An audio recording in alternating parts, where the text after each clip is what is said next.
Hello everyone, এখনও কেউ join করেননি। আশা করছি খুব শিগগিরই আমি the first audience is there. প্রথমজন এসেছেন সৃঞ্জয়, আমাকে অলরেডি রিকোয়েস্টও পাঠিয়ে দিয়েছে। সৃঞ্জয়কে আমি অ্যাকসেপ্ট করে নিই।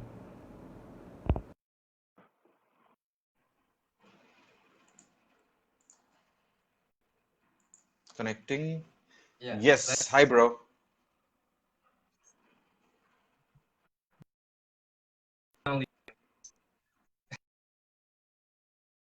একটু তোর এইটা কেটে যাচ্ছে, মানে অডিওটা একটু, হয়তো ইন্টারনেট স্ট্রেংথের জন্য এটা হচ্ছে, এটা দ্যাট ইজ পসিবল।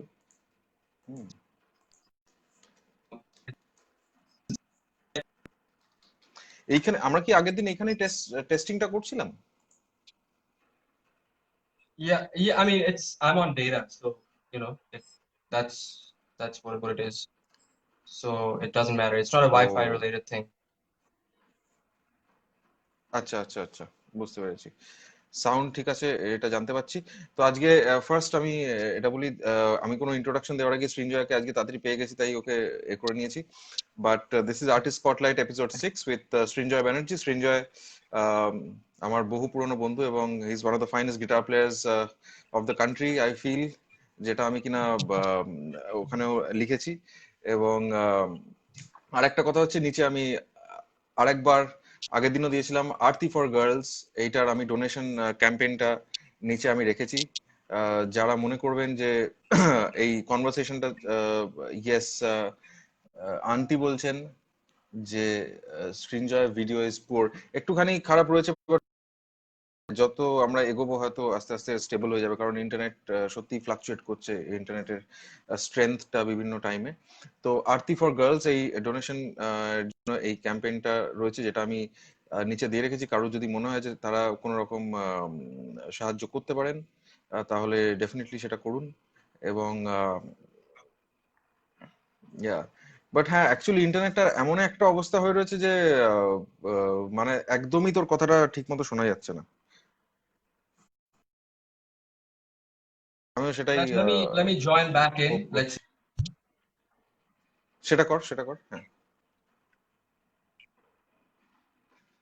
ওকে, তো আর্টিস্ট স্পটলাইট এপিসোড 6, এবং একদমই তোর কথাটা ঠিক মতো শোনা যায়।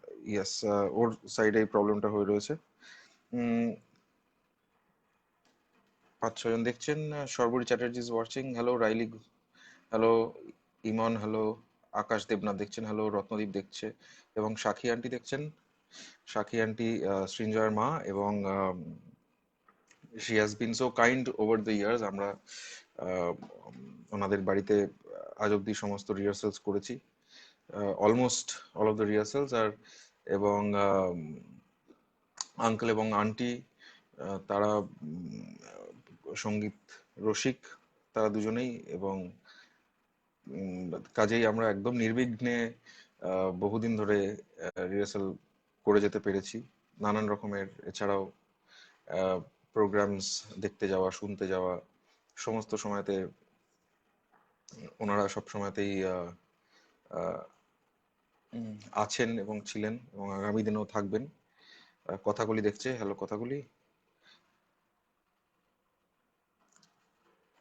তো আজকে আমরা গিটার নিয়ে এবং নানান কিছু নিয়ে, ওভারঅল মিউজিক নিয়ে আরো কিছু আলোচনা করব। তো যারা যারা দেখছেন, যারা যারা ইন্টারেস্টেড, যারা স্পেশালি যারা যদি কোনো গিটার প্লেয়ার কখনো জয়েন করেন, বা এখন যদি কেউ দেখছেন, তো তারা আপনাদের কোনো প্রশ্ন যদি থাকে, সেগুলো ডেফিনেটলি আমাকে এখানে লিখতে পারেন। তাহলে আমি সৃঞ্জয়কে সেইগুলো জিজ্ঞেস করব, এবং ও ডেফিনেটলি চেষ্টা করবে সেইগুলোর উত্তর দেবার।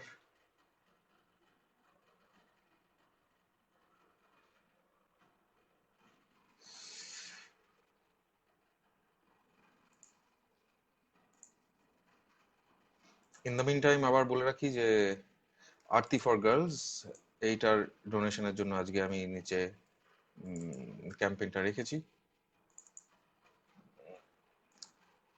কারুর যদি মনে হয় যে তারা কোনো রকম ভাবে সাহায্য করতে ইচ্ছুক, তাহলে ডেফিনেটলি তারা আহ, করতে পারেন।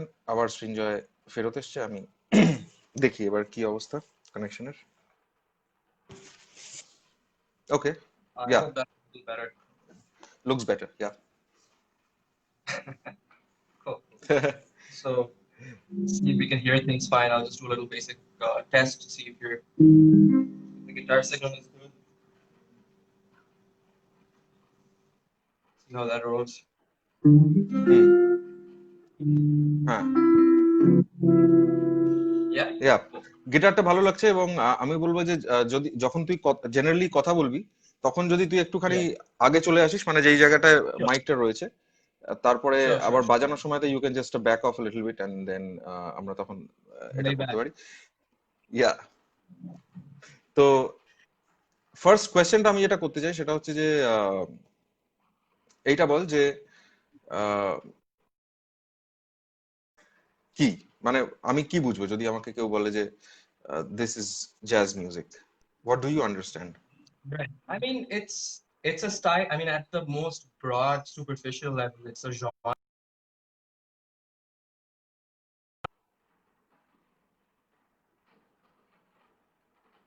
To ask you, I got interrupted by a call, but হ্যাঁ, yeah, if I had to just you know, uh, I mean, I would say it's as like a genre like rock or metal, you know, which has varying subgenres, and it has some very stylistic elements hmm, which are very particular to the style. You hmm, know, it has an association.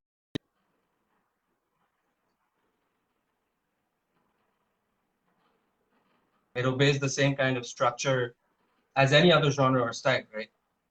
So beyond that, we'd have to kind of like look at the history of the music a little bit, and then, you know, hmm, hmm, sort of like link that to the modern era, and that's kind of a huge discussion onto itself, you know, to chart the history of what hmm, the hmm, music hmm, was and what it was hmm, like, let's say in the late 20s and the early 30s, you know.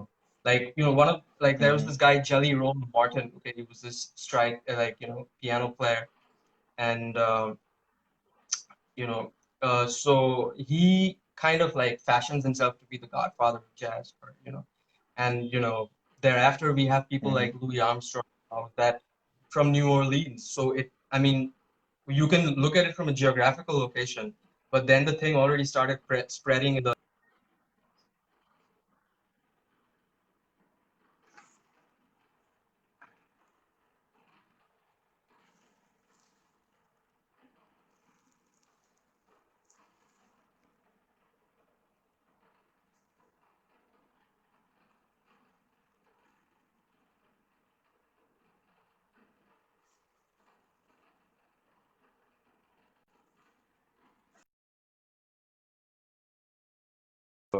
খারাপ অবস্থা। সৃঞ্জয় আবার বেরিয়ে গেছিল, আবার is asking for permission. Hello Minakshi, hello for joining. Hello Amrita. yeah. হ্যাঁ, actually ইন্টারনেটটা For প্রচন্ড those problem who করছে। are with হ্যাঁ, us, you know, we apologize for any connectivity problems on our end. So hope hmm, hmm, that's not too much of a detractor from the discussion we have. I mean, you know, you can't account for bandwidth, I guess. So among hmm, so hmm, many other things in life.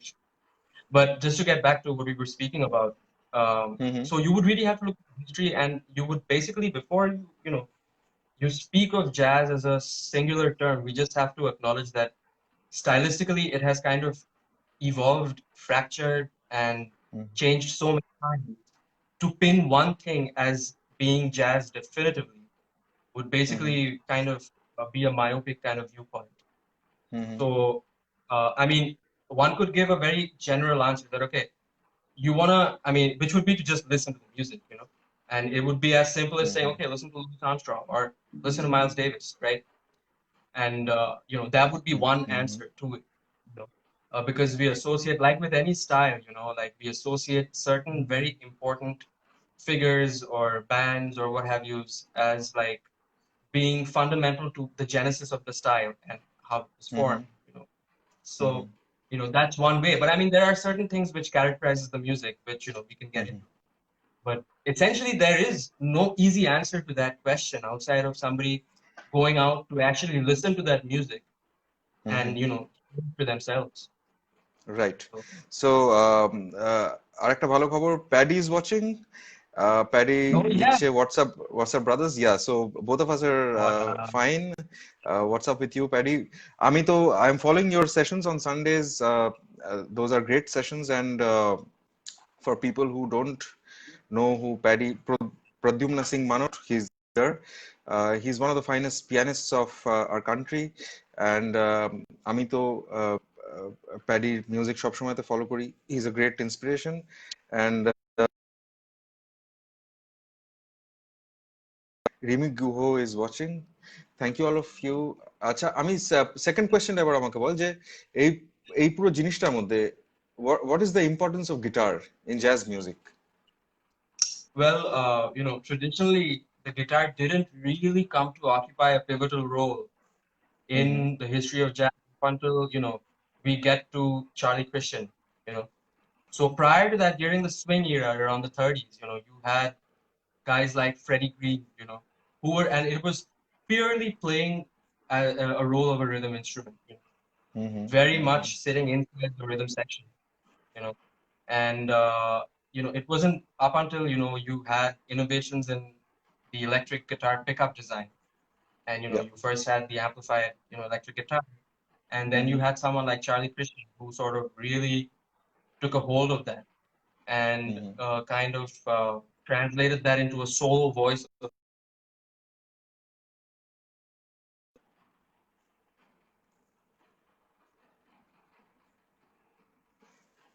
আবার ইন্টারনেটটা একটুখানি problem করছে. Bikramjit Kundu, Yeah, we're back. একটু মাঝখানে হয়ে যাচ্ছে. হ্যাঁ, একটু ওই প্রবলেমটা হচ্ছে. Thank you Paddy, thank you so much. Satyajit Mukherjee is watching. এবং তুই তাহলে আমাকে, মানে এখান থেকে আমি পরের জাস্ট কোয়েশ্চেনটা আমি জাস্ট অ্যাড করে দিচ্ছি যে এই লেগাসি, যে গিটার মানে জ্যাজ মিউজিকে গিটার প্লেয়ার্সদের যে লেগাসিটা, এইটা কিভাবে তারপর চার্লি ক্রিশ্চিয়ান কিভাবে তারপরে মানে কে এটা তারপর কি একটা ডিভাইড হয়ে গেল, মানে কিছু এর ব্রাঞ্চ আউট করে গেল কিছু কিছু ডিরেকশনে, না ওটা একভাবেই চলতে শুরু করলো, বা নতুন লোকে কিভাবে জিনিসটার মধ্যে ইনপুট করলো এবং we had new styles emerging from it? Right. So basically what happens is, and when we look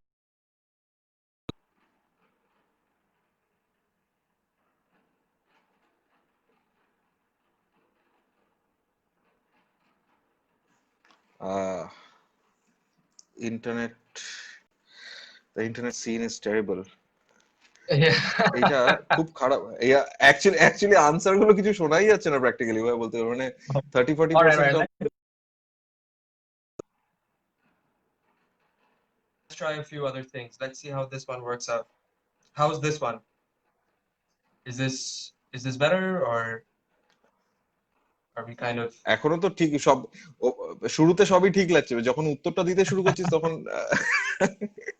আচ্ছা, let's try once again. Yeah, I think so. But yeah, I mean, it's basically like post Charlie Christian, you also had like a kind of a new direction in jazz in general, basically you had the advent of bebop that developed during the Second World War was happening, right? And it was it was pretty revolutionary with some regards, with regard to what the established sound stylistic tendencies of the swing era was, which was in the 30s, which was also kind of coincidental with the Depression era in the United States. And by the way, all of this is kind of happening when, which essentially this is, actually to go back, I would also say that this is a music that is closely tied with the development and the cultural sort of journey of Black people in America, so I should make that, we can just never lose sight of that. What is crazy is so much of the innovation that was done in this music was just happening when there was segregation, like hardcore segregation. So it like always blows my mind to think about that that these cats just like had to overcome a lot of things and then essentially become like self-financed like music scientists, which was what kind of happened for every iteration that the music went through, starting with. But when bebop happened, the guitar players actually legitimately took a little while to catch up. Like, basically you have Barney Kessel, who's, kind of been playing with Art Tatum and all these guys around this time, and Oscar Peterson as well. But then, like, to me, like, the first two serious, like, bebop guitar players who developed post the Charlie Christian tradition was, like, Jimmy Rainey and Tal Farlow. And they kind of developed the same kind of vocabulary and language on the guitar, like fairly close, but they kind of developed it in complete isolation from each other, which is really interesting to think because they were both basically trying to be very adept Charlie Parker interpreters on the instrument. So I mean, so that took a little while to catch up. So you don't hear like really like the language of bebop say on guitar up until like the late 40s and early 50s. And thereafter, there are further developments that happen, and you have guys like Joe Pass and Pat Martino and all those guys into the scene. And also, like, I mean, if you look at it chronologically, like kind of from swing era in the 30s, it goes to bebop in the 40s. And that the bebop kind of is a short-lived movement unto itself. It also kind of thereafter fractures into like hard bop and cool jazz, and then you've got modal jazz. And all of that goes on for a while, post bop, and that goes on for a while up until you kind of hit like, Bitches Brew by Miles again in the 60s, who's also been like the guy who's kind of jump-started the thing. He's kind of done the thing and restarted it. Like he kind of, if jazz was an operating system, like Miles was upgrading from like Windows 7 to like Windows 10. And that's the only thing I think of. So, and he was kind of doing it with the genre. So, and then you get into the whole movement, right? Post Bitches Brew, and then you have the fusion bands come in, and it's like McLaughlin, Holdsworth, and thereafter, post that, like if we fast forward to the 80s and post that, you still have those guys, and at the same time you have younger generations, who are amalgamating both the fusion thing as well as like the very traditional things and the traditional root of the style, and then you have guys like whatever Kurt Rosenwinkel and so on and so forth. Absolutely এবং এই পিরিয়ডটা থেকে মানে 70s এই জায়গাটা থেকে কি guitar মানে electric guitar That's right. আরো So, I mean, হ্যাঁ that also kind of changes because like if you look at Bitches Brew, like John McLaughlin's playing like that big SG, and Al Di Meola is playing like a Les Paul in Return to Forever. So they kind of, and Larry Cordial, who I have to say was actually very influential. I mean, his name kind of gets lost a little bit, but he was also very influential in bringing, the electric guitar to a jazz setting, that way, jazz rock setting. That's what they used to call it anyway. And yeah, even Alan Holdsworth in his during his early days with Soft Machine and all of that, he's also playing that SG. So, আর parallelly এগুলো হচ্ছে Hendrix বাজাচ্ছেন and at the same time, so Hendrix is also happening around that time, right? So in fact, obviously, Miles was in large part moved to embrace the role of electric guitar in Bitches Brew, and even prior to that, the tribute to Jack Johnson and all those records, largely listening to Hendrix. So he did something like this that also was, I mean, people say that what Hendrix did hadn't been done before, which is not true, because you also got to realize that, like for instance, hard bop. I mean, if we think of tunes, Watermelon Man, or all those, or Moaning, boom, da da da, ba ba da da. If you think of those tunes, that's like also like drawing from R&B, like and like rock and roll, like that was also happening in the 50s, which led because electric guitar had slowly started becoming a mainstream instrument now at that point. That kind of changed a lot of things, with the existing tradition areas. And so you had guys like Chuck Berry and all of that, and but Hendrix, the whole thing was just a combination of a lot of things which made it what it was.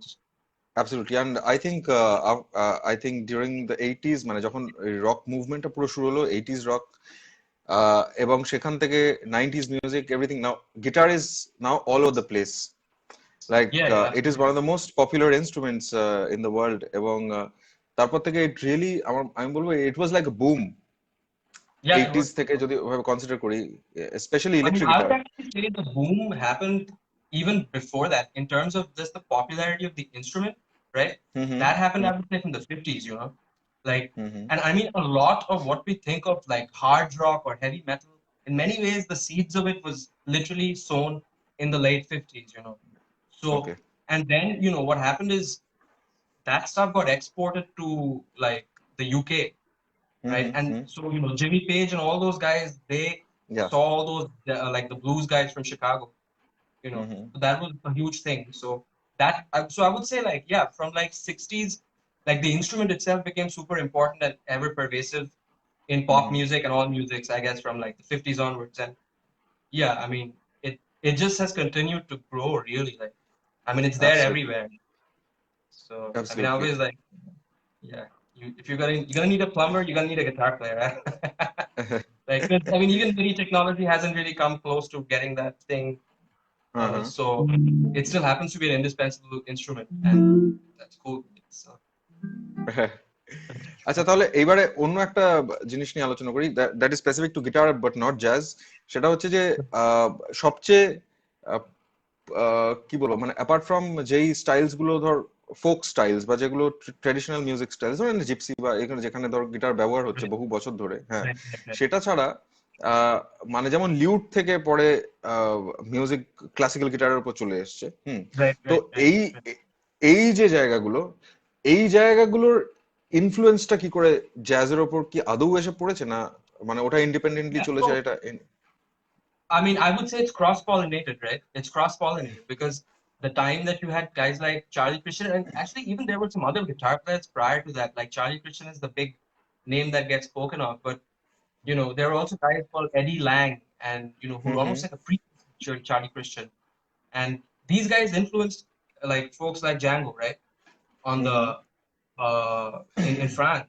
And I mean, it's interesting because later on, everyone hmm from like Joe Pass to Alan Holdsworth has recorded like Django's works. Like for hmm hmm instance, I'm sure you've heard that too. Like Holdsworth has this version of Django's Nuages, that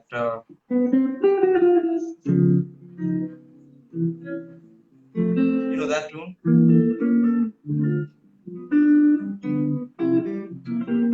So I mean, it's like and that it's just this wildly different. And Joe Pass has his own take on hmm nuages, and so that way, I mean, there was a certain sensibility which I was closely tied to like the impressionist music that was also happening at that time, like in the classical hmm world, hmm right?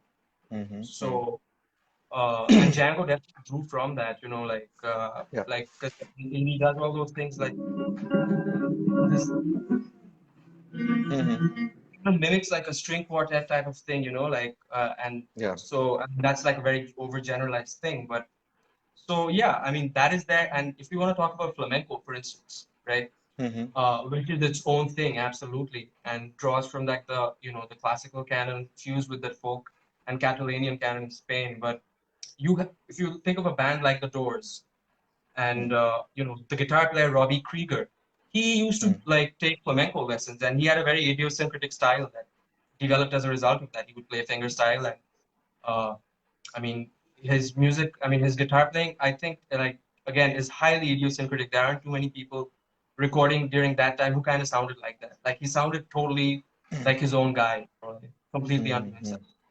So hmm and at the same time, we had with the Beatles and all of that, you had hmm hmm and George Harrison and undergo his association with Pandit Ravi Shankar, you hmm had that influx of Indian classical music coming in, which was appropriated by everyone again, from like the jazz guys to the folk hmm guys to the rock guys. So I mean, as the world kind of opened up more and more, hmm people readily took always from whatever was available to them. You know, hmm whether it was done in an authentic way or not was almost besides the point, because it was also a certain time and space, let's say, especially in that 60s, and where hmm it was almost like everything was like opening up, for the first time, and people right, were making these connections. So yeah. Fantastic. তো আরো দেখি Rahul Sarkar is watching, Arshad ভাই is watching, Anand is watching, Sarthak is watching, Omropali is watching. Hello everyone. আরেকবার বলে দিই, আরতি for girls এই ডোনেশনটা, এখানে ডোনেশনের ক্যাম্পেইনটা আমি এখানে রেখেছি। তো কেউ যদি মনে করেন যে এখানে ডোনেট করতে চান, তাহলে ডেফিনেটলি করতে পারেন। তাতে যার প্রয়োজন তার কাছে কিছুটা সাহায্য আপনারা পৌঁছে দিতে পারবেন। পঙ্কজ বোস বলছে nice, thank you Pankaj. Next question আমাকে এটা বল, এই প্রশ্নটা আমি আগেও করেছি অ্যাকচুয়ালি, আমি আমার পুরনো অনেকগুলো প্রশ্নের মধ্যে ঢুকিয়ে দিয়েছি। সেটা হচ্ছে যে Yeah, the Vedant question. Is watching. Hello Vedant, how you? I hope you're fine. Is that Vedant, Yeah, the guitar player? Hell yeah, yes. man. Guys, listen to Vedant.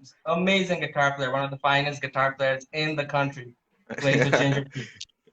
Yeah, Thanks, man. Thanks for tuning in. yeah, thank you Vedanta. আচ্ছা, এইটা বল আমাকে, acoustic guitar versus electric guitar, এইটা যদি আমার subject হয়, আমার প্রথম কোয়েশ্চেনটা এটা হচ্ছে যে আমি যখন একজন গিটার প্লেয়ার হিসেবে আমি অ্যাকুস্টিক গিটার বাজাচ্ছি কোনো একটা প্রয়োজনে আর কি, এবং ইলেকট্রিক গিটার আমাকে কখনো বাজাতে হচ্ছে, ফার্স্ট কোয়েশ্চেন হচ্ছে যে এইটা কি কতটা এটার মধ্যে আমাকে তফাৎ মেন্টালি আমাকে রেখে এটা করা উচিত, ইন টার্মস অফ আমি কি কর্ডস ভয়েস করতে চলেছি, কি ধরনের আমি বাজনা বাজাতে চলেছি, সেখানে আমার রাইট হ্যান্ড লেফট হ্যান্ডের অপারেশন, ঠিক আছে, এইগুলো বা কোনো একটা স্পেসিফিক মাইন্ডসেট কি থাকবে যে ইটস অল দ্য সেম, মানে যে ইলেকট্রিক গিটার দারুণ বাজাবে তার মানে হচ্ছে সে অ্যাকুস্টিক গিটার তাকে দিয়ে দিলে সেও দারুণ তখন এটা কিছু করে দিতে পারবে? What do you So, think of it? yeah. So, I mean, and I'm gonna just right now speak from personal experience. For instance, Mm-hmm. I started on the electric guitar actually, not the acoustic guitar. I had an acoustic guitar. I mean, I played that also. So I guess, I mean, I kind of started on acoustic, got an electric really early on. Like people usually have this thing that like, okay, you got to play acoustic guitar for X number of years, and then you graduate to getting an electric. And I mean, I got one early on, and I mean, the first thing is like, man, the acoustic guitar, if you ask me, is a way more demanding instrument. It is. I mean, to get a sound out of this electric guitar takes nothing. Like, you can, on an acoustic guitar, to get that sound and to get that kind of projection, to get a certain kind of volume is difficult. And when you factor a lot of these things in, to your technique has to basically be whatever your one's technique is, and we can talk about technique. It has to try and at least achieve a certain musical continuity across the instrument.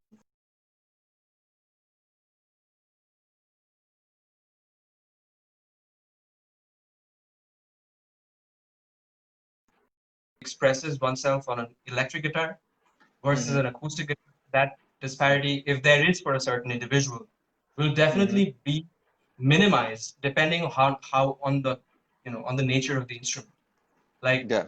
like for instance, I have rarely found an acoustic guitar. Like for me, if you ask me and ask me like what is my favorite, like what is the kind of acoustic guitar I would play, I would basically say ideally it's something that plays just like my electric guitar.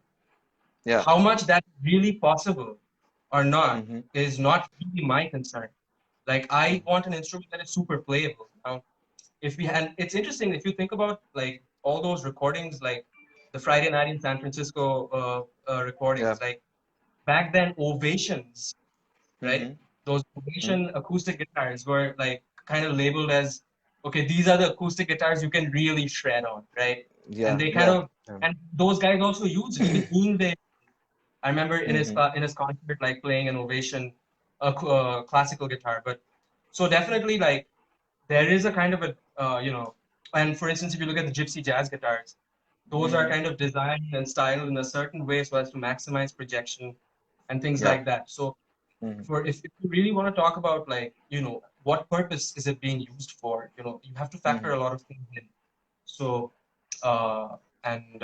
yeah, I mean but I mean, yeah, if somebody, what more than, let's say, okay, again, I'm just going to give myself as an example. Okay, I am basically not going to play the same way as I am on an electric as I am on an acoustic. Like I would, like it's a question of playing to the guitar as well, not necessarily trying to, okay, I can do this on electric, and I pick up an acoustic. I really don't feel what the guitar is about, and I start like trying to play my go-to things. I don't, and I'm like, oh well, you gotta slow down, just like really feel the guitar out. and see how it, and then kind of come to an understanding with it. But I mean, that said, there are like so many people. Like I mean, John McLaughlin is obviously one of those guys. But I mean, when you compare his like sound on the electric guitar and his kind of playing style on the acoustic, you will see both are almost drawing from this optimum balance state where his thing works for both, almost, you Yeah, know. yeah, Um, yeah. I mean, like it's interesting, like, you know, there's this one concert where he's playing the song Angel Eyes. It's a duet with another guitar player. And it is so radically interesting to see how he approaches the song because, like, he basically is considering the fact that he's playing an acoustic guitar which has its own set of sonic properties and Yeah. color and timbre, and he factors that in into how he decides to play instead of playing how he would play it on his whatever Gibson L5, whatever, you know, whatever he was playing at that time. Yeah. Fantastic. I think that answers a lot of things. মানে সবটা তো হলো না, but অনেকটা touch করা গেল. অঞ্জন দা is watching. Tutul Mukherjee is Hey, watching. Hello Tutul. Hello Anjan da. Shayok Paul is watching. Raunak Chakraborty and hey, Swati Sissy, Sengupta. what's up, man? তো আচ্ছা, এটা বল, এরপরে যেটা একটু হারমোনি Sure. নিয়ে এই ডিসকাশনটা আমি করতে চাই, সেটা হচ্ছে যে ক্লাসিক্যাল হারমোনি। Yeah. এইটা, এবং এখানে যদি বাখের কথা আসে তাহলে ইউ ক্যান জাস্ট মানে ব্রিং হিম ইন। কিন্তু আমি প্রথমে বলবো যে ক্লাসিক্যাল হারমোনি আমাদের কত দূর স্টাডি করা উচিত as like any musician operating, মানে আজকের দিনে anybody use dealing with contemporary music, হয়তো কোনো স্পেসিফিক নিয়ে কাজ করছে না, but how is it important? How can we use it as an important tool? I mean, you know, the thing is, I think it's important to also kind of make a distinction between studying classical harmony versus using the traditional process of analyzing harmony to Okay. study harmony, right? Like, I mean, there is, I mean, if you, I mean, for instance, you know, we associate these Roman numerals with degrees of a scale, you know, and we can ascribe certain chord qualities to those things, right? So now, ওই জিনিসগুলো we kind of use that in terms of analyzing functional harmony. Now, like you can use the same kind of system of analyzing harmony to analyze a like Guns N' Roses song or analyze a Chopin piece, you know. So that's based on like a traditional sort of a harmonic analysis, which is kind of which grew out of the system which has given rise to like Western classical art music. So that's just one thing I would say, and that same analysis, or basically functional analysis, it applies to the study of any other style of music that makes use of functional harmony to some degree. So to that effect, I guess it's important to have a solid basis and a foundational understanding of functional harmony, you know. And of course, like functional harmony in is best exemplified in the works of certain classical masters for sure, and also in the works of like, you know, like Tin Pan Alley composers, like the early Broadway composers, like, you know, guys like Jerome Boogie Carmichael and all those guys who wrote you know, basically the music for Broadway musicals and then early film music in the United States. Because though that has been co-opted by the jazzers later on, that it was essentially contemporary music of the early 20th century.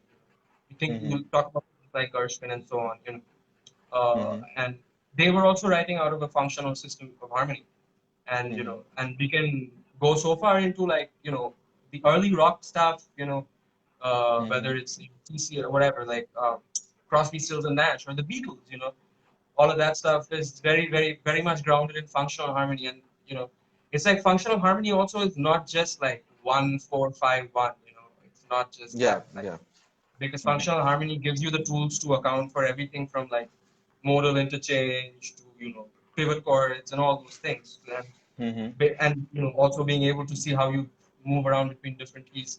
So functional harmony actually gives you a lot of tools. So before we like from there, before we start stepping into things like say 12 tone music or non-functional harmony, you know, or or whatever, like just colors, let's say, like it's important to have a thorough understanding of functional harmonies insofar that you can hear the important relationships. Like, Right. I mean, a lot of cats like may not study this stuff like, form,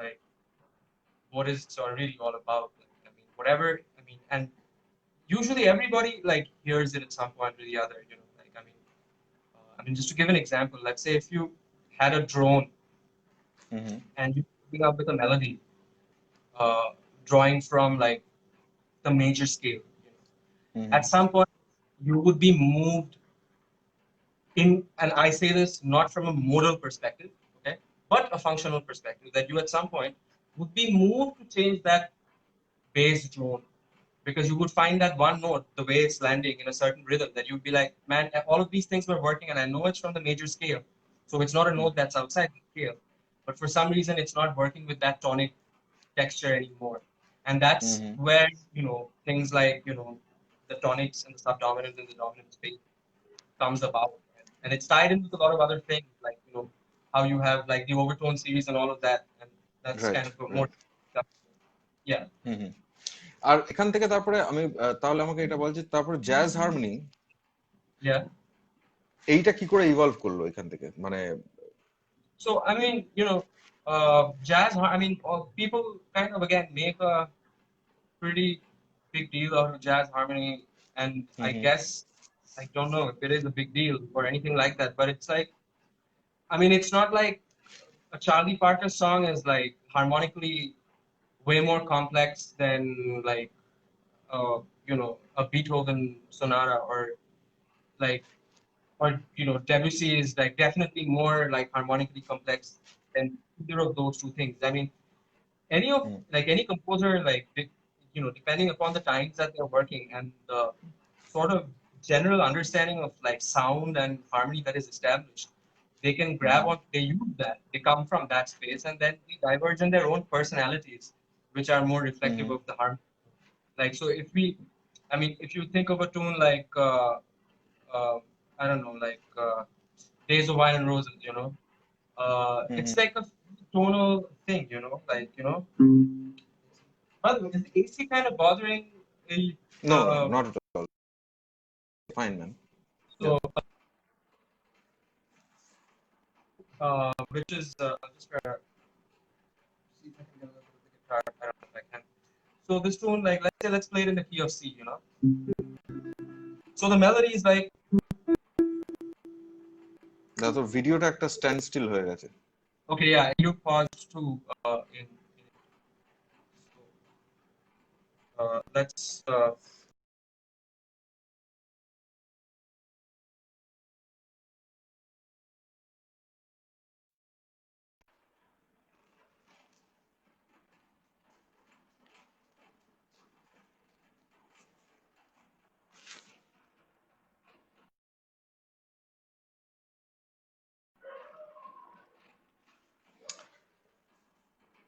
তো hello Kaustav for watching, Anjan দা লিখছেন good to see you Srinjay and Nilanjan, enjoying every bit of this wonderful discussion, thank you Anjan da. Ritam Shah is watching. Tutul video glitch, হ্যাঁ ভাই এটা একটুখানি হচ্ছে, এটা বেশ regularly হচ্ছে, মানে আমি যখন রোজ করছি কিছু না কিছু একটা প্রবলেম হচ্ছে, আমার মনে হয় যে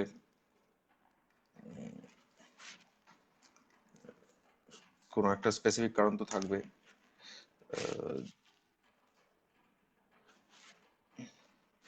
That's how it is.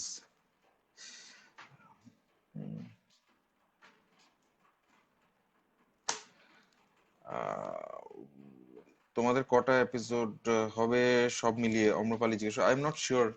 আমি তো করতেই থাকবো,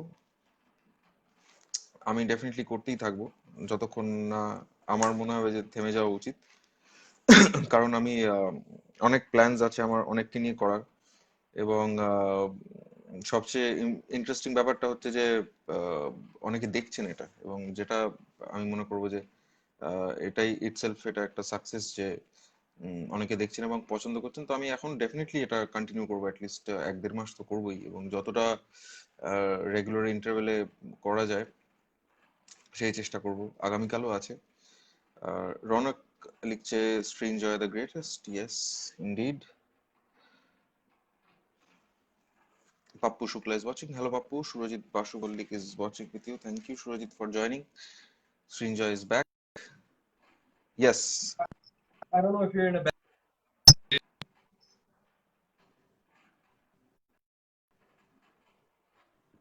এটা আবার হ্যাং করে গেল। probably. এটা কি আগের ইন্টারনেট সেটিংটা ইউজ করছিস তুই? না এটা তুই আগের সেটিংটা কিন্তু বেটার ছিল, মানে আগে যদি তুই অন্য কোনো internet. I know. Let's just let me see if I can make adjustments and see if I can do that.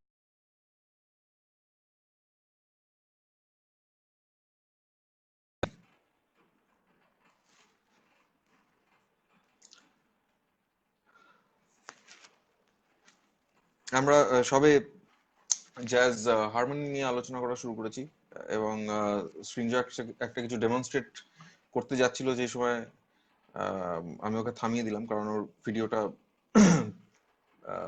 আটকে গেছিল। Srinath is watching. Hello Srinath.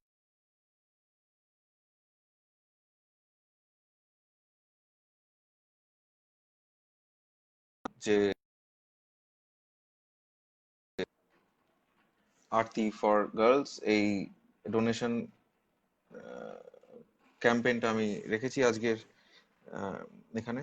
Yes, he's back. How did you? I think this is better. Okay, great. We can start with this. Yeah. Cool. So, as I was saying, like, if we check the simple tune out, it's called The Days of Wine and Roses, okay? So we can just look at the first melody, so which is like, and I'm playing it in the key of C. So Yeah.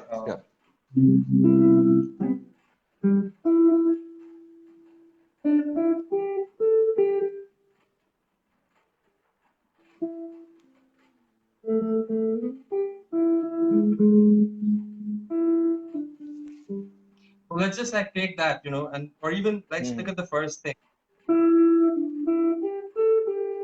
So that straight away comes from like the notes of the C major scale, like it's like to the third, to the second, the fifth again. So I mean, it's just coming out of that, right? So I mean, I could potentially play this entire thing.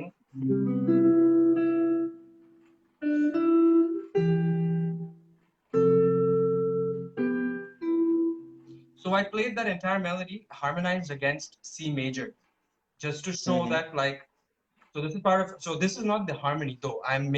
The reason I'm doing this is to basically point out that even though it's coming out of, I mean, it has some other chord changes, but like I'm essentially demonstrating that the harmony can be evaluated from the point of view of C, and no problem. It's not a problem. Yeah. I'll do that again.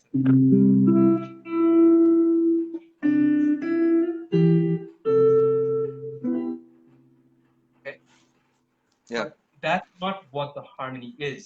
Now, what has happened is the composer has basically elaborated on this space, okay, and that generated motion within it. So what the harmony is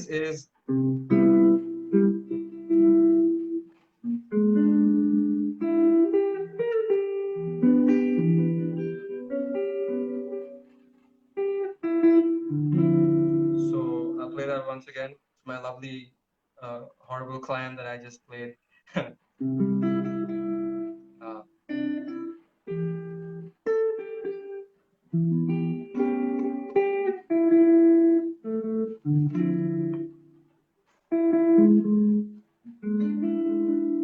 So what has happened is the composer has taken that same space, which is very much in the tonic framework of things. It can easily be harmonized against a C major, major 7 or C major, pure C major chord, and the composer has taken the liberty to actually detail out decorate that space according to his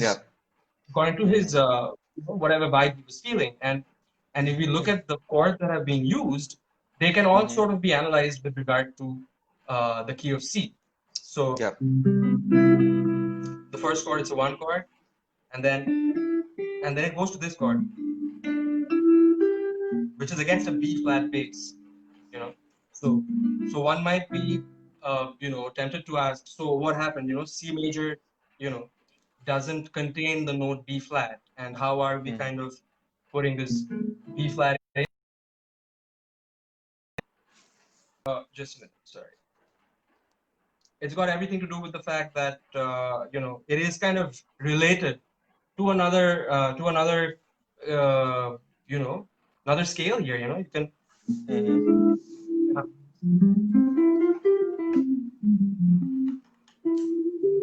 The melodic. So that's coming out of F melodic minor, or I could even potentially like it's a minor major 7th kind of a thing. So with the 9. So we can think that, so at that moment the composer, even though the melody is, because I could also play like an F minor. Yeah. I mean, it doesn't really sound. I mean, let's see if I can voice it in a way which gets to sound better. But you could play an F minor 11.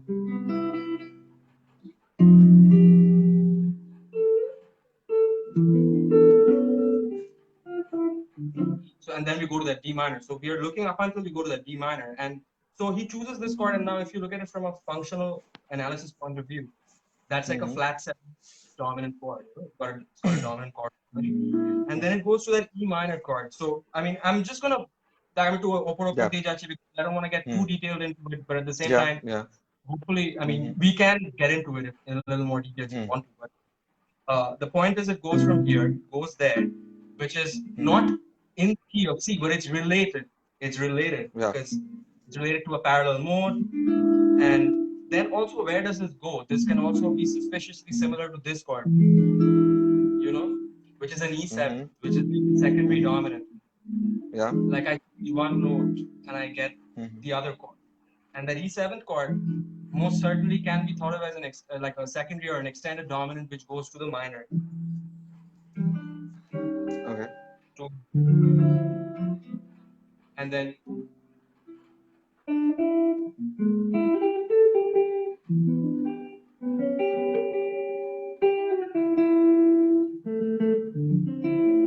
so this is it's very much tonal. How somebody who's playing the song chooses to shade and color the harmony or distribute the harmony is really their prerogative up to their case and so on and so forth.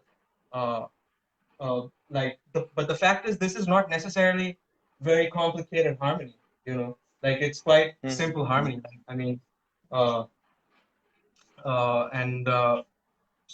it's very much in a key. So it's like important to kind of get a sense of what a tonal space is, out of which we can work out. I mean, the song goes forward, and we can and go through a series of expected progressions, and it ends up coming back to the one chord. Yeah. So this is not necessarily very complex harmony. It's, even though it is like what could be like the art form, or when we talk about jazz, that really comes about how you play this, like.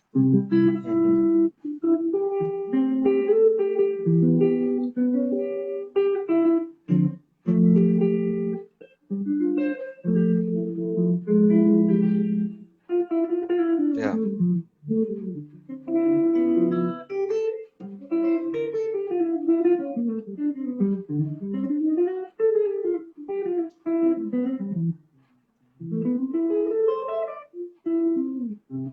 So like when I think of C major, I'm basically thinking of that, like that space, or that like. Yeah. I'm not like C major doesn't like C major means its implications, a key and its implications have to be accounted for. So when you think of that, harmony is like not like necessarily complex. Where it can get complex is because if you speed stuff up, right? I mean, if you look at, if you take a song like Giant Steps for, whatever, and I mean, playing it at a slow or a ballad, you want to play it as a bossa.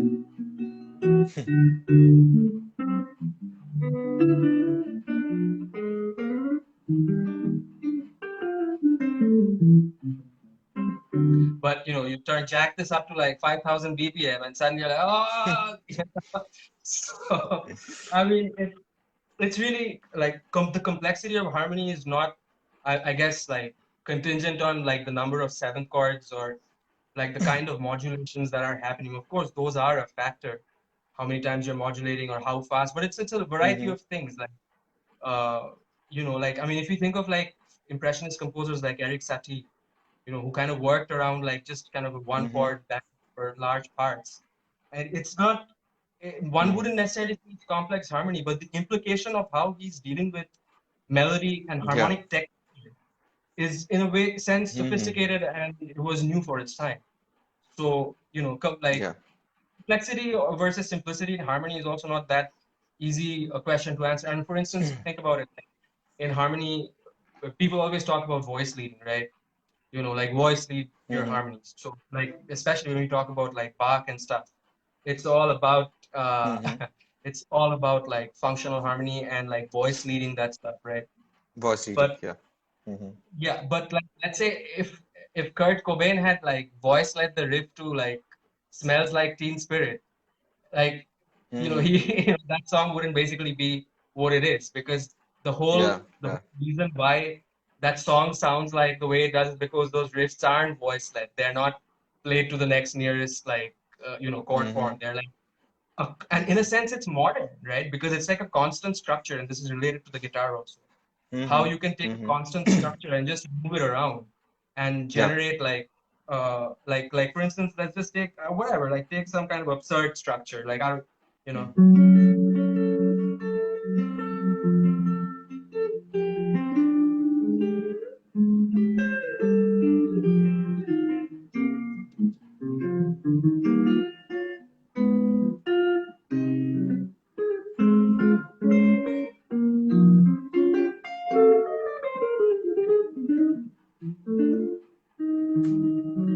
I mean, is this coming from kind of this is coming from partly tonal, partly like function, and this is just something random, just noodling and just whatever. So it's just what harmony basically therefore kind of becomes like a representation, like a personal representation. Okay, this is how I just think about music. If you want to think of it Yeah. that way, like, so, Yeah.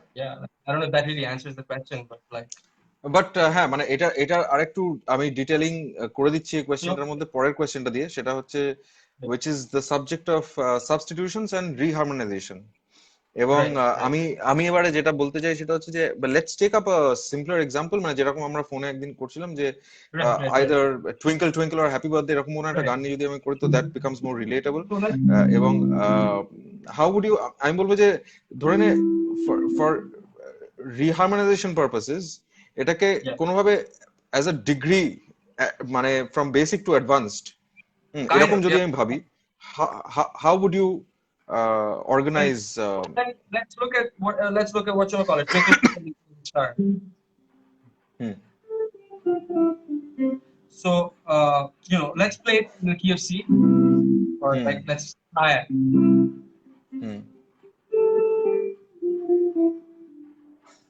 So it's mostly like so.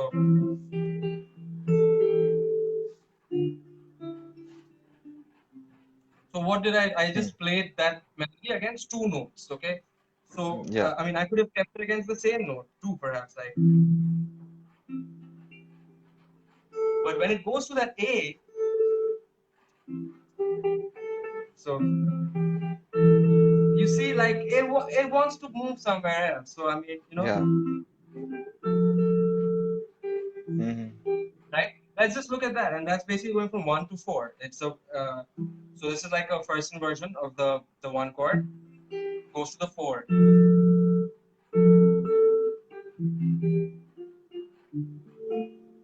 So what? Now there, that F note, I'm playing a minor chord there, right? It's a D minor chord, again, very much in the space of things. And then I go to a G to the so, and I'm going to simplify the melody so it's just like a block thing, right?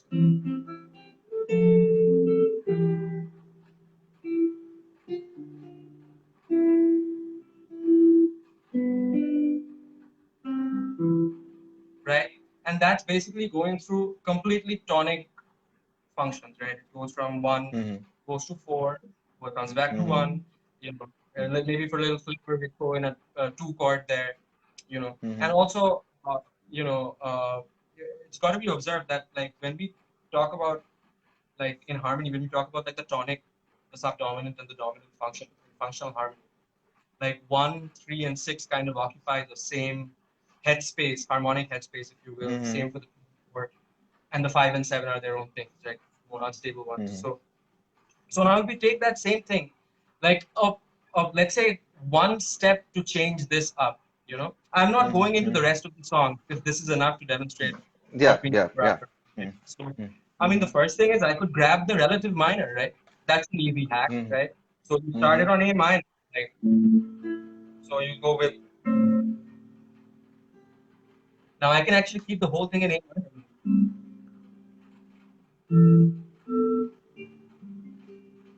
And then I maybe go to D minor.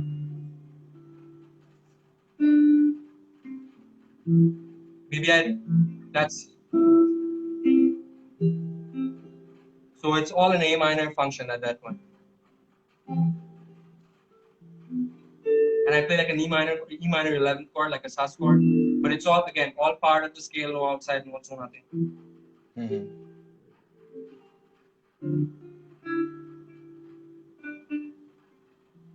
Or so I play, I use one outside note, which I use a secondary dominant. Because Srinjay is hanging here too. Great, awesome. I got backup now. Got what I need. So, yeah, like that's one thing, right? So we just convert to, like, we convert to the obvious minor options, which are still within the key, right? So now, I mean, so then, you know, we can turn it around a little more. What we can do is we can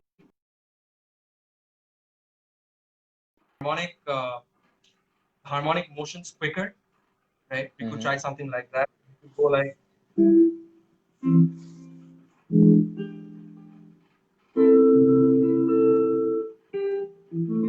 So I mix, like, from going from C, so to A minor to or E7 sharp 9, which is again a secondary dominant. So secondary dominants are basically any dominant in a key, which you know, which eventually resolve to a chord in the key.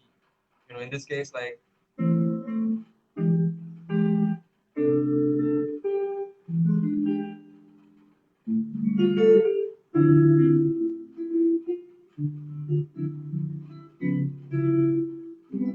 So now I'll play that one more time. So I'm going from,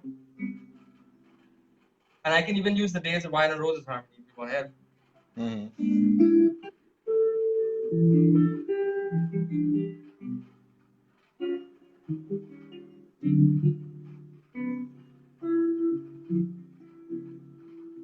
So what, and here we have a few substitutions, like one being like, you know, I can have that B flat. You know, I told you that flat 7 dominant, which we had. And then we have using that E sus chord. It's not the best choice, but it doesn't matter. I mean, we could use a number of other things, you know, because we have to go from, so we could even go.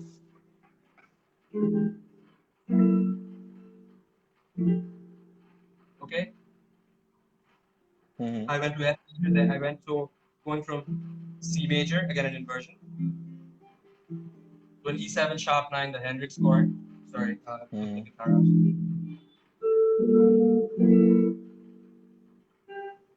So now here I threw in a 2-5 to the 4 chord. So I went a G minor, F sharp 7 sharp 9, which is a substitute for like a C7, you know, like a C7 5, and then that results. So we're still essentially keeping this,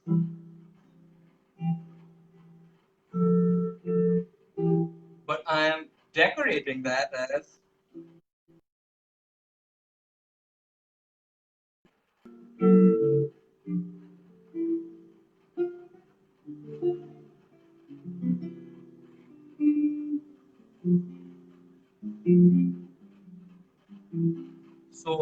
it's a Fantastic. question of how you delegate. Once the basic uh, uh, chain of like harmony is clear, which is again very very basic, right?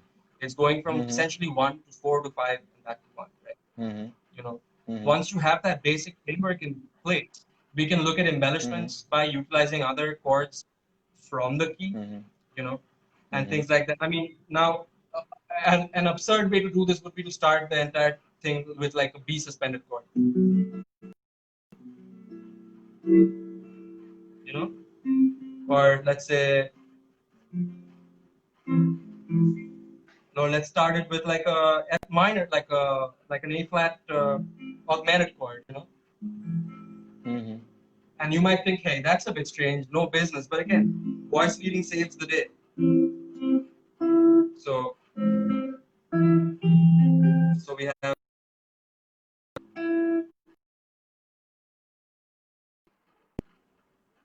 So it's like, how do you choose to kind of like navigate from one situation to the other?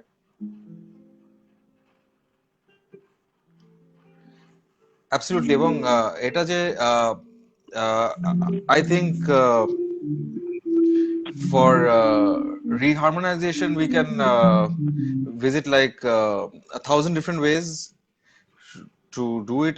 It's a good exercise Absolutely. in a way, মানে যদি কেউ সেটা করতে চান। এবং যেটা বলবো যে আচ্ছা, রনি রয় In is fact, the watching. cool Roni thing, Roy is you a know, fantastic. Yeah, yeah, go on, man. one of the things I would say, sometimes it's worth like actually checking out options which are kind of absurd, which you know, which really don't work, to see what you want and what you don't want. I mean, one could make a harmonization like this, you know, like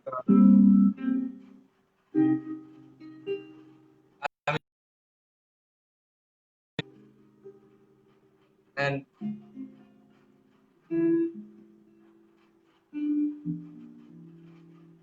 but I mean, does that really make sense? Is there a sense of like something going from a place to somewhere, you know? I mean, and that's really like a question of what your ears are like accepted are going to accept, you know.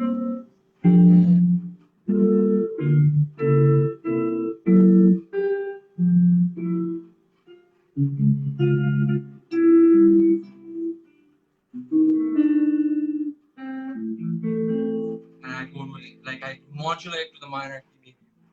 So and I played like a Yeah. over that D minor. I'm playing a D flat major 7 chord, which is like a flat 2 major 7th, and be related to our parent C major key. Again, what's happened? Why is it there? Again, it's kind of related to like you're kind of borrowing from some parallel modes. You know, you're kind of like looking at F minor, which has a D flat in there. You know, you're kind of borrowing from that. So it's yeah, it's there is a pretty like a pretty logical way to go about it, like reharmonization. I mean, other exotic choices, you know, will differ based on your instrument, like how much access you have, things like that. So, and the idea is to basically, Absolutely. when you're playing like this, to not try to not meditate, you know, because that sort of defeats the purpose a little bit. I mean, you know, like obviously, because the repertoire is, you know, you have to execute a certain thing a certain way, but you know, when you're playing in a kind of an improvised situation, I mean, the form and structure and all of that is there, but really, it's the onus is on you as a performer to be really imaginative with how you're going to navigate something, you know. Yeah, yeah. তো এবারে it's great man. আমার মনে হয় যে যেটুক information আমরা এই এই আজকের ইন্টারভিউটাতে, এই প্ল্যাটফর্মটাতে, এই হারমোনি নিয়ে যেটুক আলোচনা আমাদের করা ছিল সেটা, এবং আমি কয়েকটা জিনিস এর মাঝখানে বলে নিতে চাই। সেটা হচ্ছে, ওকে, যেটা আমি বলছিলাম তখন, Rony Roy is watching, he is a fantastic guitar player himself. Johnny is watching, Durnibar Shah is watching, is writing হোলা আমিগোস, hello Durnibar. Sudip Chakraborty is also watching. তো যেই কথাটা আমার এখানে বলার সেটা হচ্ছে যে কেন আমরা এই আলোচনাগুলো আমি ডিসাইড করলাম যে আজকে সৃঞ্জয়ের সাথে করবো, বিকজ ফার্স্টলি জাস্ট কারণ এখন যেভাবে ইন্টারনেটের কানেকশনটা যেরকম চলছে, বা যেরকম ইন্টারাপ্টেড একটা সাউন্ড আসছে, ডেফিনেটলি এভাবে তো মিউজিক পারফরমেন্স হয় না। তো কাউকে যদি ডিটেলে এগুলো শিখতে হয়, তাকে অবভিয়াসলি এগুলো অনেক ডিটেল সাবজেক্টস, সেগুলো তখন কিভাবে সে শিখবে সেটা সেইভাবে দেখতে হবে, কিন্তু এইভাবে ডেফিনেটলি এটা শেখার জন্য নয়, বাট জাস্ট ফর পিপল যারা এইটা দুটো পয়েন্ট আছে আমার। এক হচ্ছে যে গিটার অ্যাজ অ্যান ইনস্ট্রুমেন্ট, মানে আমরা জেনারেলি 80% অফ দ্য টাইম, 85-90% যখন, কারণ আমরা পপ মিউজিক বেশি শুনি অ্যাজ নর্মাল অডিয়েন্সেস, এবং ডেফিনেটলি এইটা আমরা দেখি যে গিটার কে আমরা একটা অ্যাকম্পানিং ইনস্ট্রুমেন্ট হিসেবে দেখি, অ্যান্ড উই সি যে কোনো একটা গান হচ্ছে এবং সেটার আমি অ্যাকম্পানিং রোলটার মধ্যে এক্ষুনি চলে আসবো, কিন্তু এইটার বাইরে আমি যেটা বলতে চাই যে প্রত্যেকটা ইনস্ট্রুমেন্ট নিজস্ব জায়গায় এক একটা সাবজেক্ট, তার নিজস্ব একটা রেপার্টরি রয়েছে, তার একটা সোলো রেপার্টরি রয়েছে, এবং আমরা জাস্ট একটা আসপেক্ট দেখি যে কোনো একটা গানের জন্য কেউ অ্যাকম্পানি করছে, শুধু সেটাকে আমরা যদি ধরে নিই যে সেইটুকুই, এটা একটা ভুল। এবং এত ডিটেল গুলো আমরা ওপর থেকে ছুঁয়ে যাচ্ছি এটাই বোঝানোর জন্য যে একটা জিনিস পারফর্ম করতে গেলে বা একটা জিনিস প্রেজেন্ট করতে গেলে এতগুলো জিনিস আমাদেরকে সবসময় মাথায় রেখে চলতে, এতগুলো জিনিস শিখতে হয়, এবং এই সবকিছুর মধ্যে থেকে একটা জিনিস আসে যেটা আমরা কিনা ডেলিভার করার চেষ্টা করি স্টেজে উঠে।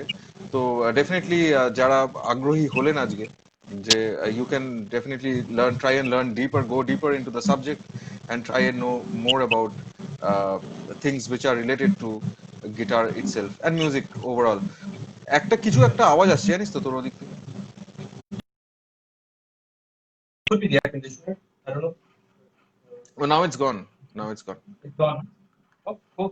Yeah, it was like a background music for my speech. তো এবার যেটা, আচ্ছা, আমাকে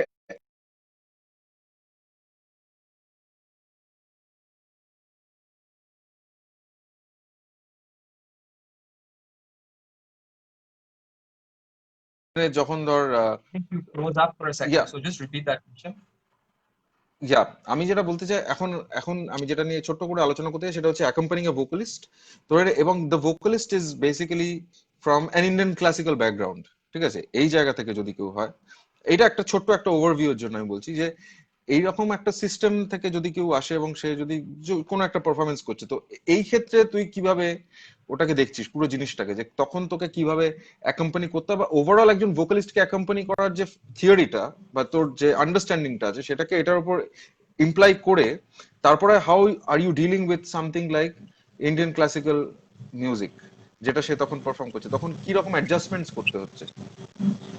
So, I mean, the first thing is like, to understand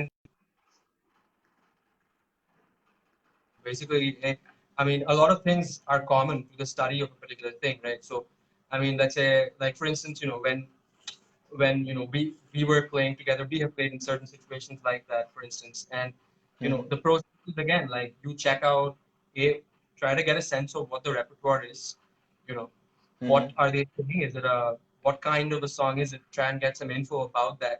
Preferably listen to some great versions of it so that you really kind of get a feeling of what the song really is all about, and then basically do the math.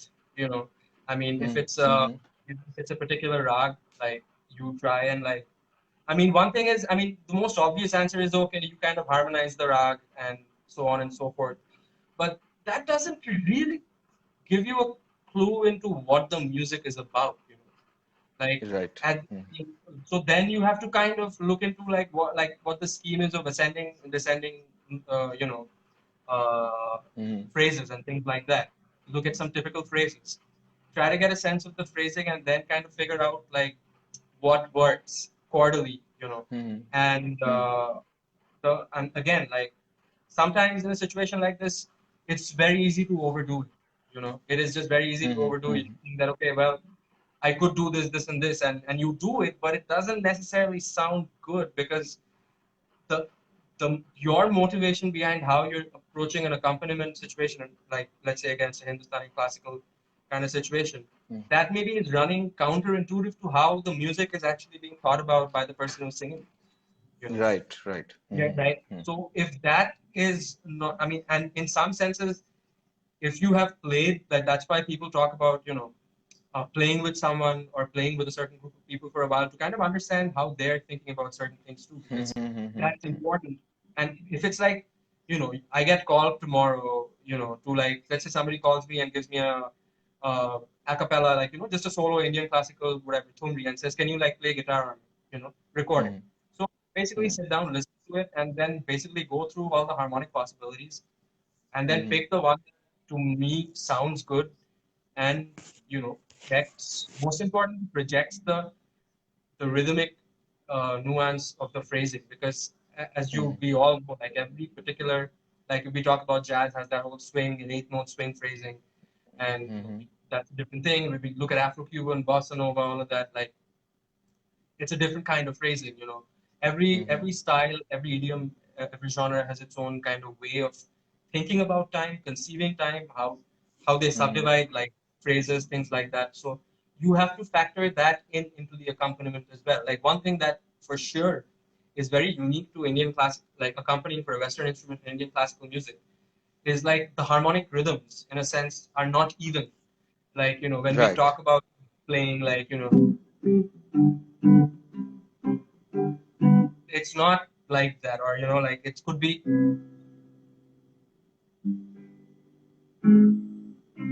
so which is not even. Mm-hmm.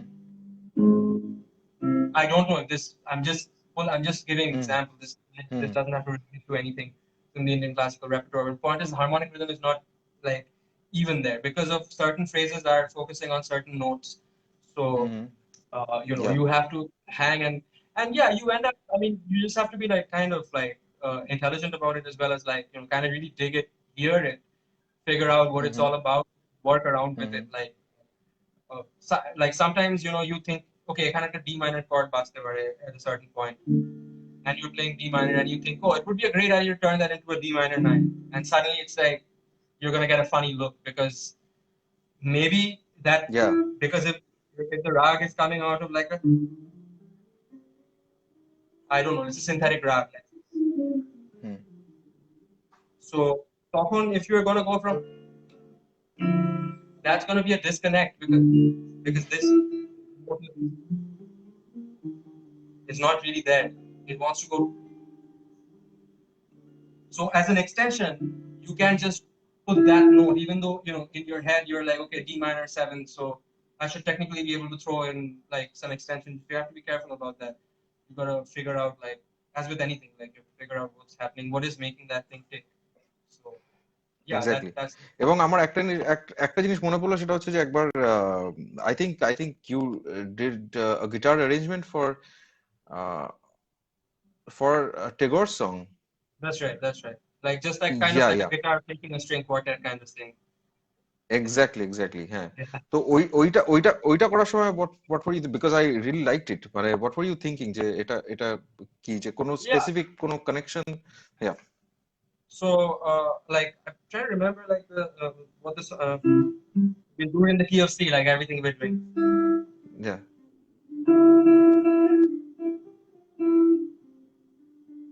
That's what it is, right? So, hmm.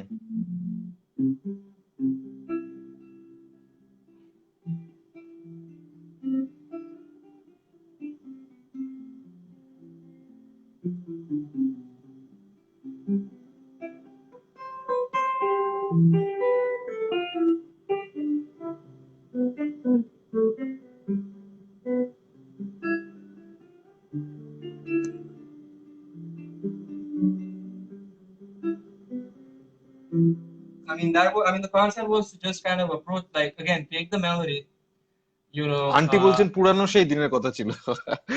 No, no, that She was a kind remembers, of yeah. different arrangement. That was for an ensemble, Yeah, actually. So yeah, that yeah, which yeah. we had done in fact, I'd done the Yeah. initial arrangement for my mom's ensemble. So which Mm-hmm. we all ended Mm-hmm. up playing, so that was cool. So it was, yeah, mostly like taking the melody and like and figuring out, like, again, how would you arrange it for, like, if you were to distribute it across like 3 or 4 parts. And so I came Mm-hmm. up with like, and like think about that, like if you just had to, and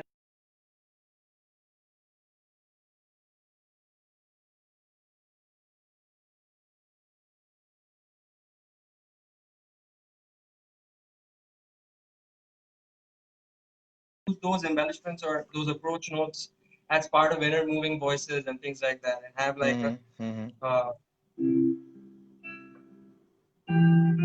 and maybe So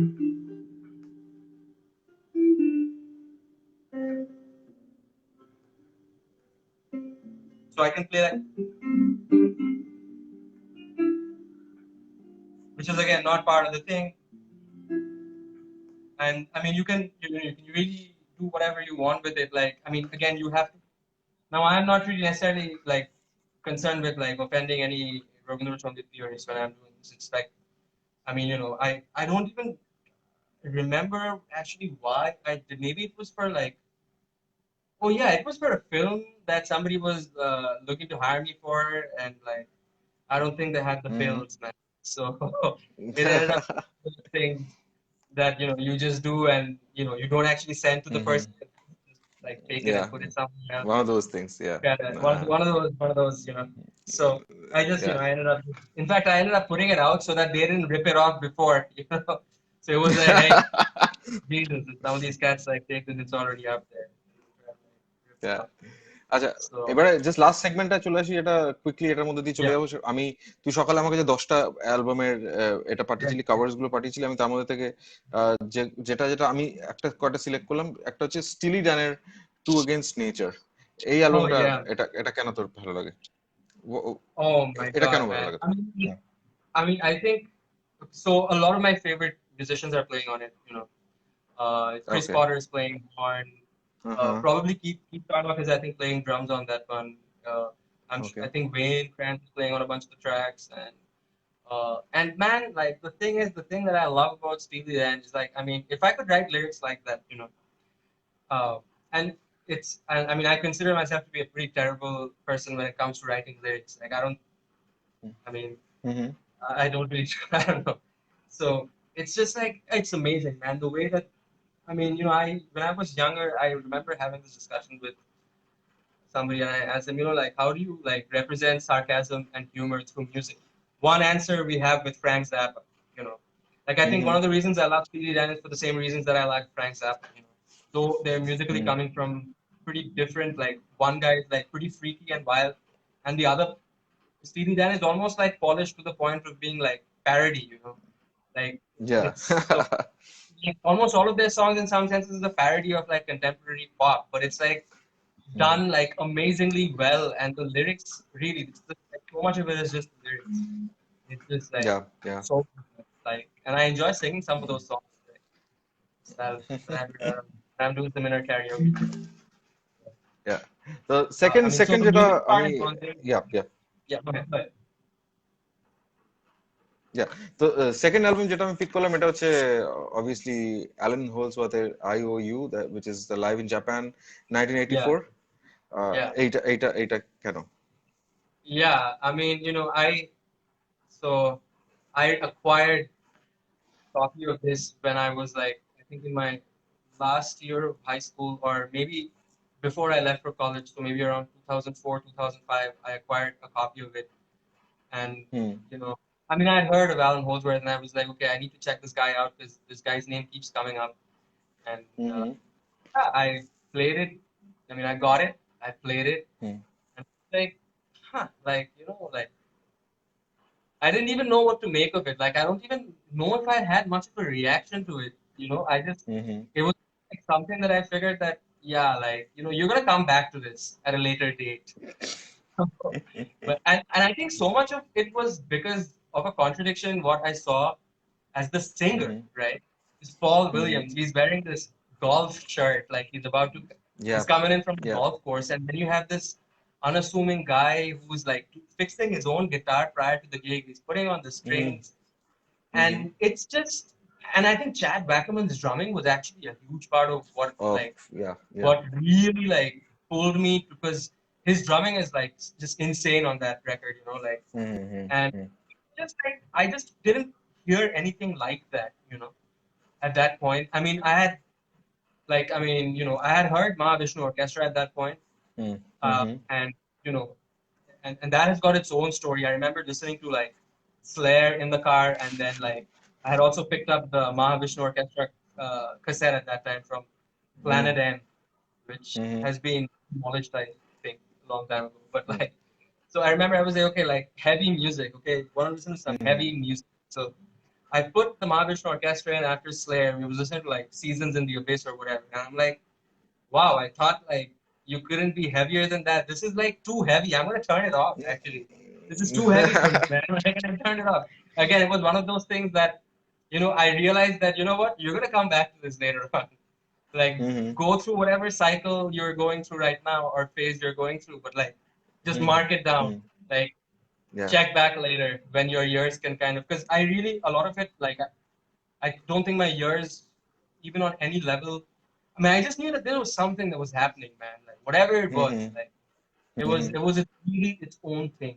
So it was such a True. singular, like both, like Birds of Fire, like that record, I mean that record, or the Inner Mounting Flame, like that particular album, and like Alan's record, like IOU Live, like they were so much their own thing, like again, I mean, and this is also the time that I was listening to a lot of like Dream Theater and all of that stuff, but this was Yeah. addressing like the whole. I mean, I didn't really understand like how much of who was playing was pre-composed. Like to me, I mean, it could have all been improvised for all I knew. To me, it was like, man, these guys are just playing and like doing some like Yeah. absurd, ridiculously awesome stuff. Like, so that's what it was on a very Now, fundamental who was on level. bass? Bass ke baya chalo? On IOU Live, it's Jimmy Johnson, right? I'm pretty sure it's Okay. So the next album is Joe Passer. I remember Charlie Parker. Charlie. Yeah. So yeah. এই album টা কেন? Again, this is like one of those records. Like, I mean, I got into listening to a lot of Joe Pass in college. And not because I wanted to. I didn't even like, it's just a funny story. Like I talk about, like when I was younger, I remember again when I was in high school, and all I was interested in is like playing like neoclassical shred guitar, and I had this Vinnie Moore DVD from like REH, and Vinnie Moore was another like contemporary of Ian Mountain. So I remember the start of that DVD had like other catalogs from REH instructional, and one of those I saw was like this old guy playing a big guitar and balding, and I'm like, man, who is this? Like, who plays guitar without distortion? Like, screw this. I want to see what it's all about. And then like maybe 3 years later, I'm in college. I'm like just listening to like a lot of Joe Pass, because I was just like, wow, like this is, I didn't even think this could be done. And I mean, it's also, you have to hear it. Like you have to hear it. I mean, it helped that I had like a really great sound system. Like I was actually playing a lot of this stuff on vinyl, and had a really awesome sound system, and I was just like rocking out over this stuff. Like, I mean, it's like, because at that point, Asha, where like you go through music in phases. At least for me, like I went through this absurd metal phase when I was like like whatever 14 or 15. I mean, I heard like pretty much all the metal there was available at that time, and then some. And then I did the whole thing with like, I mean, I was checking out all Satriani and Vai and Malmsteen and all of that. And then it was like I would check it out. I would try to play it if I could so well and well and good. I mean, I would just dabble with it to a point where I thought that okay, I kind of sort of understand what makes this music work, and maybe like okay, like this is probably however good I'm gonna get at this. Like, and then okay, what's next? Like, let's check out something else now. And so it was like that, and like I just happened to be that Joe Pass was like a big phase for me at one point. Like, I mean, same with like Martino or whatever, like a lot of other guys, and or like, I mean, it's just as much as having like a black metal phase when you're a kid. Like, in some cases, you actually want to recreate some of that. In other cases, you're happy to just listen, and those processes kind of inform each other too. So, yeah, Joe Pass. It was just one of those records when I first heard it. I was like, okay, like I think I was gonna have a heart attack. I was like WTF me, like what is this? So, and it sounded so beautiful, right? Like it was just like absolutely beautiful. Like, I mean, a lot of people actually don't Joe Pass's guitar sound, and he didn't care. Like he would throw his guitar into the trunk of his car and leave it at airports. He just didn't give two shits, but like it was cool. I mean, yeah. Great, man. The fourth one, which is also one of my favorites, this is Natural Elements by Shakti. Yeah. Again, like, see, it's like each of these records is like nothing existed like this before it, It's all of those records have kind of that. I mean, the Steely Dan record is an exception, of course, but like all the other stuff, it's like there was nothing like this before. Like, again, Shakti, it's again self-explanatory. Like, I mean, I remember checking out a lot of Shakti. It was something people also kind of knew about in Calcutta and India because of the obvious collaboration of like Zakir Hussain on it and all of that, Nel Shankar. So yeah, it was just again like an amazing album. Like it addressed so many things about like how you can successfully have like fusion music. I mean, I was also when I was listening to a lot of this stuff, I was heavily involved in like this one particular class in college where I was talking about when you're borrowing from other cultures, how are you really going about it? Like, is it like respectful versus is it like, wow, I love the sound of thumb piano. Let me like put it into my next R&B record. Or is somebody like going and getting deep into it and really trying their best to like assimilate it and then come up with their own response to what they feel about that music? And I mean that I Yeah. and I mean John McLaughlin for sure like really like got into it and like really studied it and he hung in that situation with like some of the like beastly players of that era and it was just so fresh. Like there was nothing like contrived about that sound. It was like flowing. It wasn't formulaic, and you can hear all of those things. And I mean, it really captures some like what I consider to be some of the greatest improvisations that have happened in a collective capacity because everybody is Right. really playing from a place of respect and like camaraderie and fun. It's very rare to have that. I mean, they've like Coltrane's like quartet with like Jimmy Garrison, Coy Tyner, Elvin Jones, or if you listen to like Wayne Cranston's trio, like over a long people develop this some kind of chemistry, where everything clicks in, and then you're taking it even higher beyond that. So right right so yeah, একদম final জায়গাটা চলে এসেছি এবার আচ্ছা সুবিদ খান join করেছে hello Subid that's um, so big. আহ, এবার last যে গানটা যেটা হচ্ছে মাইটোসিস যেটা Right. which is your composition but এটার ব্যাপারে আহ,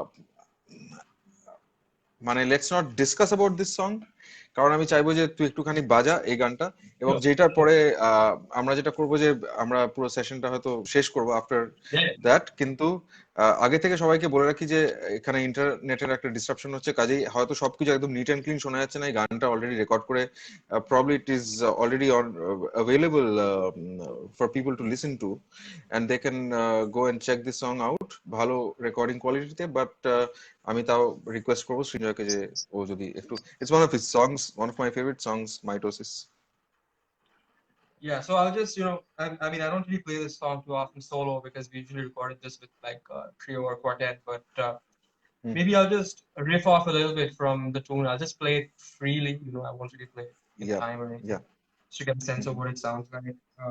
ইয়া So yeah, here we go.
So yeah, it's kind of a bit Beautiful, of that, beautiful, so man. so yeah, that's it was great, man. Thanks for having me on this, man. It was a pleasure to get to catch up after a long time. Yeah, So let us in fact মানে এই সেশনটা হলো তাই মানে actually we spoke after long time ওইভাবে দেখতে গেলে yeah, yeah. yeah, so we are seeing each other for a long time, but thank you so much for joining Man. me on this thing, and okay, good night, Absolutely, it's been a real or pleasure. Thank you, everyone, who tuned in. And yeah, yeah, all the thank you best with the everyone. rest of the week, man. All right. Bye, Thanks man. bro, thanks, bye, bye. Bye.